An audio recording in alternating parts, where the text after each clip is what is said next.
Hi Stitchers, Suettle here. Today I'm going to show you how to do a back post single crochet through a slip stitch round.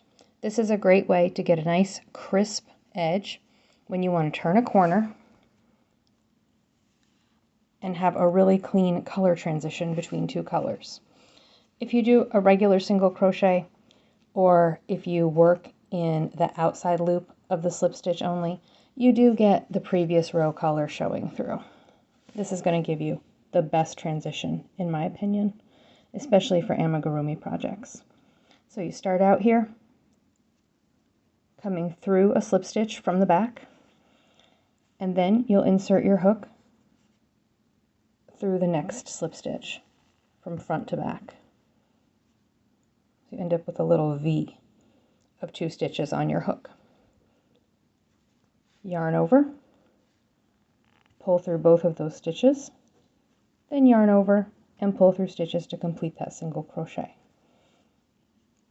Since I'm working in a slip stitch row from the previous round on this little avocado for my Ribbler store pattern, it's pretty tight. If you're working in just a regular single crochet row, it'll be a lot easier to go around the post of the single crochet. See here, I did drop some of the plies of the yarn, so I'll just try that one again. Through both, yarn over, pull through, yarn over, pull through. So again, the steps are from the back, insert your hook through the slip stitch.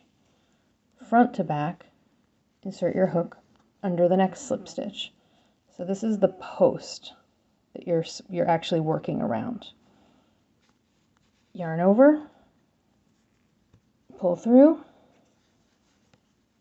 yarn over, pull through both loops to complete the single crochet. I'll do a couple more. Back to front,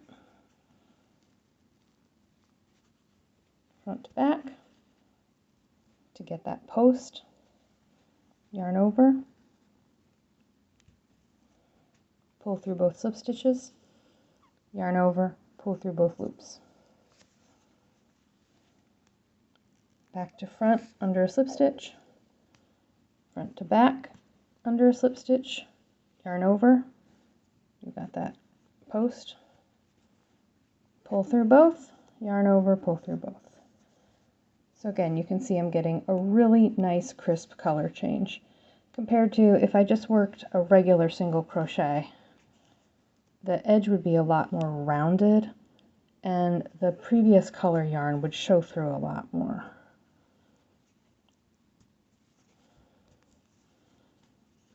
See, I don't want this jagged effect. And you can see how much crisper the color changes where I worked around the post of those slip stitches. So this is my favorite way to turn a nice crisp corner, especially for amigurumi. You can see how nice and flat that is. Thanks for watching. Happy stitching!